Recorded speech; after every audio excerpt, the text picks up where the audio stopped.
श्री स्वामी समर्थ. तुम्हा सर्वांचं आपल्या युट्यूब चॅनलमध्ये मनापासून स्वागत आहे. आजचा आपला विषय असा आहे की मी स्वामीचरित्र सारामृताचे 108 पारायण कसे केले.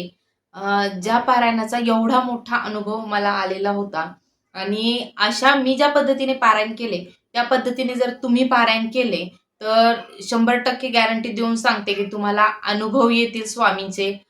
स्वामी काय आहेत हे समजायला लागतील. आणि मी आता पारायण कसे केले, तुम्हाला सगळ्यांना माहिती आहे की संतान प्राप्तीसाठी मी सेवा सुरू केली होती याची 108 स्वामीचरित्र सारामृत पारायणाची.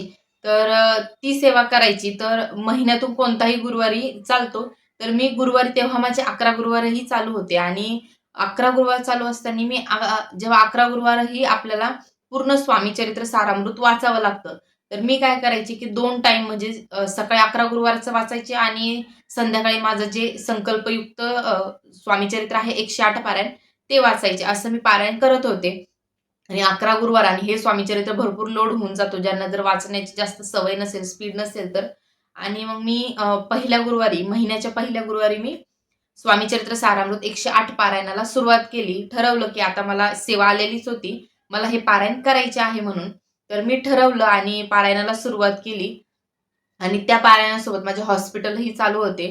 आणि रँडमली कसं होऊन जातं ना, की जेव्हा भरपूर जणांचा हा अनुभव असेल, आपण एखादी सेवा सुरू करतोय, ती खूप मनापासून सुरू करतोय, तर तेव्हा अचानकच प्रॉब्लेम खूप वाढून जातात. काय माहिती काय होतं, मी पारायण सुरू केले तेव्हा माझ्यासोबतही तसंच झालं, की पारायण सुरू केलं आणि अचानकच हॉस्पिटलचे जे माझे हेल्थ इश्यू होते, ते अजूनच वाढायला सुरुवात झाली. जे कुठेतरी असं वाटलं होतं, की आता क्लिअर होत आलंय, ते अजूनच जास्त वाढून गेलं. आणि मला काहीच समजत नव्हतं हे का होतंय? काय माहिती? कसंच काहीच कळत नव्हतं. आणि त्यानंतर मी आता पहिल्या दिवशी संकल्प केला माझा गुरुवारी आणि त्या दिवशी माझ्यासोबत एक असा अनुभव घडला, की मी पारायण करायला, संकल्प करायला घेतला. माझ्याकडे जुनी महाराजांची मूर्ती होती. त्या मूर्तीवरती मस्त महाराजांना फुलं वगैरे अर्पण केलेली होती मी. महाराजांच्या मूर्तीवरती फुल ठेवलं होतं. मी इथे संकल्प करते आहे संतान प्राप्तीसाठी, की महाराज माझं नाव, गोत्र वगैरे सांगितलं आणि त्यानंतर महाराज माझी ही अडचण आहे. मला संतान प्राप्ती होत नाहीये. खूप प्रॉब्लेम येत आहेत. भरपूर असंख्य अशा अडचणी माझ्या वाटेला आलेल्या आहेत. तुम्ही त्या क्लिअर करून मला संतान प्राप्ती होऊ द्या. माझी संतान प्राप्ती झाल्यानंतरही मी 108 पारायण करेल. तुम्हाला विसरणार नाही. माझा असा संकल्प चालू होता. आणि तेवढ्यात महाराजांचा असा अनुभव, की फुल पडलं महाराजांचं त्या मूर्तीवरचं जे फुल होतं ते माझ्या पोथीवरती तिथं पडलं आणि तिथेच मला समजून गेलं, की मी जे 108 पारायण करणार आहे, ते माझे निर्विघ्नपणे पारही पडणार आहे. आणि मला हे जे काही प्रॉब्लेम येत आहे किंवा येणार आहेत, ते सगळे प्रॉब्लेम सॉल्व्ह होऊन जाईल आणि मला संतान प्राप्ती होईल हा विश्वासच मी माझ्या मनामध्ये धरला होता. तुम्हाला काय करायचं आहे, आपण पारायण करतो, पण स्वामींवर कुठेतरी अविश्वास दाखवतो. स्वामीचरित्र सारामृत पारायण करताना सर्वात महत्त्वाचं, की स्वामींवर खूप विश्वास ठेवावा लागतो. सगळं स्वामींवर सोडून द्यावं लागतं. तेव्हा कुठे आपल्याला स्वामी प्रचिती देतात. नाहीतर तुम्ही इकडे पारायण करताय आणि होईल का नाही? मला बरेचसे प्रश्न येतात, "ताई होईल का हो? हे सक्सेस होईल का? ते होईल का?" तुम्ही स्वामींवर सोडून द्या ना, स्वामींवर विश्वास ठेवायला शिका ना, तेव्हाच स्वामी आपल्याला फळ देतील. अगोदरच अविश्वास दाखवला तर कसं होईल?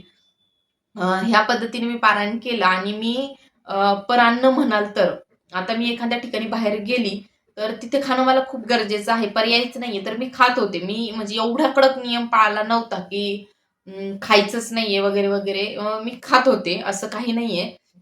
हां, पण मला जिथे शक्य आहे, की मी इथे टाळलं खाणं, तर मी घरी जाऊन जेवू शकते, तर मी तिथे टाळतच होते. पण जिथे पर्यायच नाहीये, तिथं मग खावंच लागत होतं. असं मी पारायण करत होते आणि मेन महत्त्वाचा मुद्दा म्हणजे आपल्याला 108 पारायणाच्या वेळेला निंदा, नालस्ती करायची नाहीये कुणाचीच. हा खूप महत्त्वाचा नियम होता त्यामध्ये. आणि त्यानंतर मी आता 108 पारायण माझे चालू होते.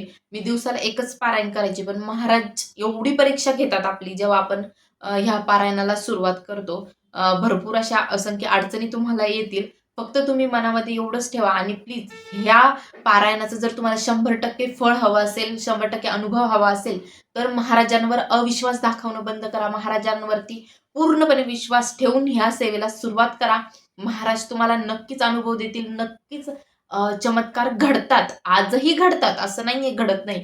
फक्त आपला विश्वास हवा देवावरती, स्वामींवरती. तुम्ही ज्या कुठल्या देवाचं करा. फक्त विश्वासाची गोष्ट आहे. विश्वास तुमचा जर असेल, तर महाराज नक्कीच साथ देतील. महाराज नक्की आपल्याला सपोर्ट करतील आणि तुमची जी संतान प्राप्तीची जी इच्छा आहे किंवा कुठलीही असो नोकरी, व्यवसाय जे काही तुमच्या मनात असेल, ते तुम्हाला भेटेल. फक्त आपल्याला विश्वास ठेवायचा आहे. आणि पारायण करताना संकल्पच करताना असा महाराजांना बोला, की तुमच्या मनामध्ये जे काही आहे असं समजा, की महाराज स्वतः तुमच्या समोर आहे. महाराजांना तुम्ही तुमचं दुःख सांगत आहात. असा संकल्प करा. एवढ्या मनातून संकल्प करा, की तो संकल्प पूर्णत्वास न्यावा. पूर्णत्वास जावा ही मनात इच्छा ठेवा आणि असं नाहीये, की आता बरेच जण म्हणतात, दररोज ह्याच वेळेला वाचलं पाहिजे का त्याच वेळेला वाचलं पाहिजे. महत्त्वाचं मी काय करत होते, माझ्याकडून जसं होईल दिवसभरामध्ये तेव्हा वाचत होते आणि मी नियमांची भीती बाळगली नाहीये. फक्त एवढं तुम्ही सकाळ, संध्याकाळ दररोज आरती करायची. नैवेद्य महाराजांना असायचा माझा. फक्त एवढं करा, की तुम्ही नैवेद्य, आरती हे महाराजांना द्या आणि स्वामी महाराजांचे कुणाला अनुभव आले असेल, संतान प्राप्ती झाली असेल, तर त्यांनी कमेंटमध्ये मला नक्की सांगा आणि तुम्ही कमेंटमध्ये श्री स्वामी समर्थ लिहत जा. तोही एक नामस्मरणाचा खूप मोठा टप्पा आहे. जेव्हा आपण एखाद्याला कमेंट करतो ना, श्री स्वामी समर्थ, ते जेव्हा कमेंट टाइप करताना आपण मनात म्हणतो श्री स्वामी समर्थ, तोही आपला जप होऊन जातो. तर कमेंटमध्ये श्री स्वामी समर्थ लिहायला अजिबात विसरू नका. आणि त्या काळामध्ये मी काय करत होते, की माझ्याकडून एका जागेवर बसून 11 माळी करणं शक्य नव्हत्या.